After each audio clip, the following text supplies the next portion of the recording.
Virumandi panchayat scene episode முடியும் போது ஒரு எபிசோட் கேப் விட்டுட்டு அதுக்கப்புறம் நம்ம திரும்ப கமல்ஹாசனுடைய ஃபில்மோகிராஃபியை தோண்டும் அப்படின்னு சொல்லியிருந்தேன். போன எபிசோட் முடியும் போது அடுத்த எபிசோட்லயும் ஒரு சூப்பர் காமெடி சீன் அப்படின்னு சொல்லியிருந்தேன். கமல்ஹாசன் காமெடின்னு சொன்னாலே அவர் கிரேசி மூவன் கூட சேர்ந்து பண்ண அந்த காம்போ அந்த பிளேலிஸ்ட் தான் மைண்ட்ல ஓடும். தென் மௌலி கூட சேர்ந்து பண்ண பம்மல் கே சம்பந்தம், கமல்ஹாசன் ப்ரொடியூஸ் பண்ணி மௌலி டைரக்ட் பண்ண நலத்தமையந்தின் எல்லாமே குவாலிட்டியான படங்கள் தான். ஆனால் இதில் சில படங்களுக்கு ரிலீஸ் டைமில் பெரிய வரவேற்பு கிடைக்கல அப்படிங்கிறது கொஞ்சம் வருத்தமான விஷயம். ஹேராம், அன்பே சிவம் மாதிரியான சீரியஸான படங்கள் எப்படி ஒழுங்காக ஓடாமல் பின்னாட்களில் கல் கிளாசிக்காக மாறி இருக்கோ அப்படி தான் இந்த பஞ்சதந்திரம் படமும் ரிலீஸ் ஆன டைமில் சரியாக ஓடலை. ஆக்சுவலாக இந்த படத்துடைய காமெடியை நிறைய பேரால் சரியாக புரிஞ்சிக்கவே முடியலையா. ஆனால் இன்னைக்கு கமல் கிரேசி காம்போல one of the most funniest படமாக இந்த பஞ்சதந்திரம் இருக்குது. நிறைய கேரக்டர்ஸ் இருக்கிறதுனால இந்த படத்தில் ஹியூமர் எக்கச்சக்கமாக கொட்டி கிடக்கும். இவங்களுடைய மற்ற படங்கள் மாதிரியே இந்த படத்துலையும் ஒவ்வொரு தடவை பார்க்கும்போதும் புது புதுசாக நம்மளுக்கு ஜோக்ஸ் ஏதாவது மாட்டிக்கிட்டே இருக்கும். இயக்குனர் KS ரவிக்குமார் காமெடி படங்கள் எடுக்கிறதுலையும் எக்ஸ்பர்ட். கிரேசி மோகன் கமல்ஹாசன் காம்பினேஷன் இல்லாமையே எதிரி, பிஸ்தா மாதிரியான காமெடி படங்கள்லாம் கொடுத்து ஹிட் ஆகியிருக்காரு. இந்த 3 பேரும் சேர்ந்தா அந்த படம் எவ்வளோ ஃபன்னியாக இருக்குங்கிறதுக்கு உதாரணம் தான் அவ்வை சண்முகி, தெனாலி, பஞ்சதந்திரம். இந்த 3 படங்களும் தமிழ்ல ஆல் டைம் கிரேட் காமெடி ட்ரிலஜின்னு இந்த 3 படங்களையும் சொல்லலாம்ல. பஞ்சதந்திரம் படத்துல ஒவ்வொரு காமெடியுமே பெரிய ஸ்ட்ரெச்சா போயிட்டே தான் இருக்கும். காமெடியில என்னென்ன வகைகள் இருக்கோ எல்லாத்தையும் இதுல ட்ரை பண்ணி நம்மள நான் ஸ்டாப்பா சிரிக்க வச்சிருப்பாங்க. இந்த படத்துல அந்த முன்னாடி பின்னாடி காமெடி இருக்கு, தேவயானியோட சூசைட் காமெடி ஒன்று இருக்கு, அப்புறம் நாகேஷ் இவங்க கூட டிராவல் பண்ற ஒரு காமெடி இருக்கு. இது எல்லாத்தையும் விட எனக்கு ரொம்ப பிடிச்ச காமெடி சீன் இந்த 5 ஃப்ரெண்ட்ஸும் பப்ல உட்காந்து தண்ணி அடிப்பாங்கல்ல அந்த சீன் தான். வெறும் 3-4 மினிட்ஸ் ஓடுற சீன் தான் இது. ஆனா மற்ற சீன்ஸுக்கு கிடைச்ச அளவுக்கு லவ், அப்ரிசியேஷன் இந்த சீனுக்கு கிடைச்சது இல்லை. அதான் இந்த சீனை நான் செலக்ட் பண்றதுக்கு முக்கியமான காரணம்.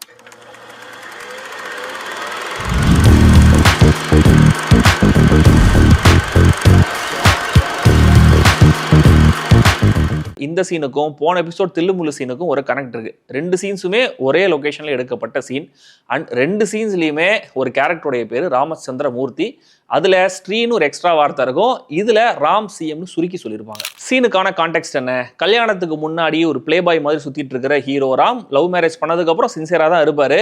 ஆனா அவருடைய மேரேஜ் ரிசப்ஷன்லயே அவருடைய எக்ஸ் வந்து குடிச்சிட்டு கலட்டா பண்ணி ஒரு கிஸ் எல்லாம் அடிச்சு அது பிரச்சனையாகி வைஃப் சந்தேகப்பட்டு அதுக்கப்புறம் அவங்களை சமாதானப்படுத்தி ஹனிமூன் கூட்டு போயிருப்பாரு. கனடால ஹனிமூன்ல இருக்கும்போது இவருடைய பெஸ்ட் ஃப்ரெண்டோடைய ஒரு எக்ஸ் பக்கத்துலேயே சூசைட் பண்ணிக்க போறாங்க, அவங்கள போய் காப்பாத்துன்னு சொன்னதுனால அதுக்கு ஹெல்ப் பண்ண போவாரு. அதையும் ஒய்ஃப் தப்பா புரிஞ்சுக்கிட்டு கோச்சிக்கிட்டு போயிடுவாங்க. ஸோ ஹீரோவோட ஃப்ரெண்ட்ஸ் 4 பேரும் அவரை பப்புக்கு கூட்டு போய் உட்கார வச்சு சமாதானப்படுத்த ட்ரை பண்ற சீன் தான் இது. இந்த ஃப்ரெண்ட் கேரக்டர்ஸ்ல ஒருத்தர் கன்னடம், ஒருத்தர் மலையாளம், ஒருத்தர் தெலுங்கு எல்லாம் கலந்து கட்டி இந்த மொழிகளே பயங்கர வெரைட்டி இருக்கும். இது இல்லாம யூகி சேதுவோடைய பிராமின் ஸ்லாங் வேற எல்லாம் கலந்த டேஸ்டியான கிக்கான ஒரு காக்டெயில் தான் இந்த சீன். எல்லாரும் குடிச்சிருக்காங்க போதை. இதனாலேயே இந்த எக்ஸ்சேஞ்சஸ் எல்லாம் ஒரு மாதிரி நான் சிங்க்ல ஃபன்னியாவே போயிட்டு இருக்கும். இல்லை கிரேசி மோகனுடைய சூப்பர் வேர்ட் பிளே வேற, வரிக்கு வரி காமெடி இல்லை, வார்த்தைக்கு வார்த்தை காமெடி இருக்கும் இந்த சீன்ல. சீன் ஆரம்பிக்கும் போதே ஜெயராம் கேரக்டர் வந்து ஃபர்ஸ்ட் கிளாஸ் ஆயிட்டு ஒரு ஐடியா நான் வச்சிருந்தேன் ஆனா மறந்து போய் அப்படின்னு 2-3 சீன் கழிச்சு அவர் தான் மேகியை வந்து ராமோடைய பர்த்டே கிஃப்டா கொடுக்கலாம் அப்படின்னு டிசைட் பண்ணி பிளான் போடுவாரு. ஒருவேளை இந்த சீனோடைய ஆரம்பத்தில் அவர் சொன்ன அந்த ஃபர்ஸ்ட் கிளாஸ் ஆயிட்டு ஒரு ஐடியா இதுவா இருக்கலாம்.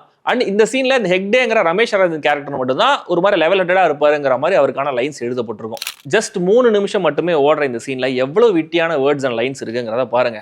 ஒரே வாட்டி கேட்டுறேன் ஏன் ஏன் ஏன் அப்படின்னு வேதாந்தம் கேரக்டர் சொல்ல அதுக்கு ஹெக்டே கேரக்டர் அது ஒரு பில்டின் எக்கோமா அப்படின்னு கமெண்ட் அடிக்கிறது. அடுத்தது ஐயர்கிட்ட வேற தனியா சொல்லணும் அப்படின்னு ராம் கேரக்டர் சொல்லும்போது நான் தான் இங்க இருக்கனே என்கிட்ட வேற தனியா சொல்லணும் அப்படின்னு வேதாந்தம் கேரக்டர் நான் சிங்க்ல உள்ள வந்து கமெண்ட் கொடுப்பாரு. இங்கேயும் ஹெக்டே கேரக்டர் வந்து அவன் மந்திரம் ஓதுற ஐயரை சொல்றான்டா நீ சொல்லு அப்படின்னு சொல்லும்போது இவர் தன்னை மந்திரம் தான் சொல்றாருன்னு நினைச்சு ராம் கேரக்டர் காக்க காக்க கடைவேல்காக மந்திரம் சொல்ல ஆரம்பிப்பாரு. இதுக்கு எல்லாரும் சிரிச்சு முடிச்சுட்டு என்னன்னு கேட்டு விளக்கம் சொல்றதுக்குள்ள என்ன பேசிட்டு இருந்தோங்கிறத ராம் கேரக்டர் மறந்துடுவாரு.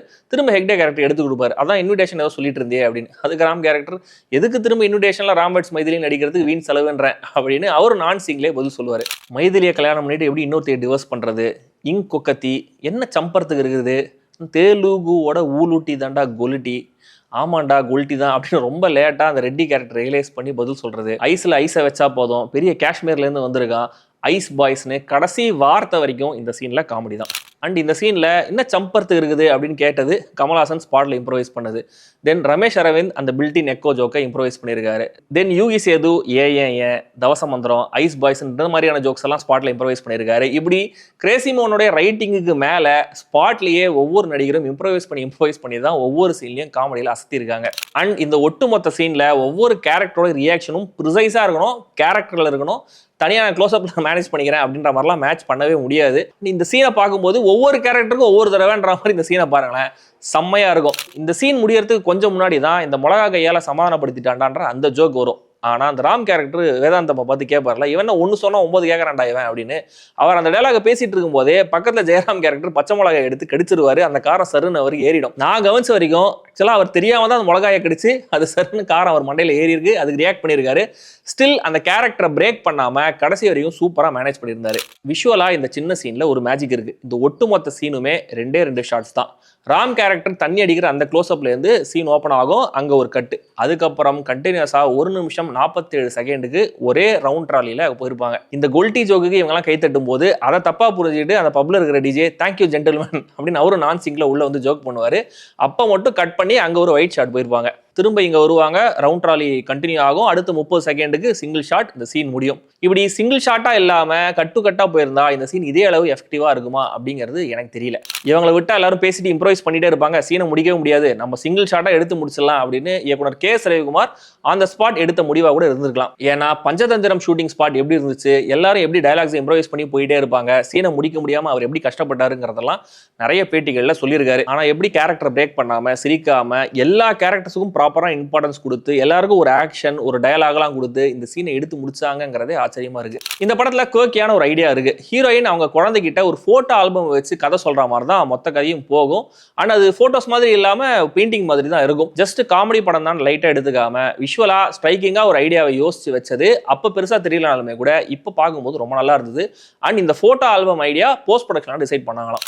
இந்த சீன்ல நீங்க ரொம்ப லேட்டா கவனிச்ச இப்ப ரீசெண்டா தான் கவனிச்சேன் அப்படின்னு சொல்ற எலிமெண்ட் ஏதாவது இருந்தா அதை கமெண்ட்ல சொல்லுங்க. பேக் டு பேக் 2 எபிசோட்ஸ்ல காமெடி சீன்ஸ் பேசிட்டேன் இல்லையா? ஸோ அடுத்த எபிசோட்ல கொஞ்சம் சீரியஸ் ஆகும்.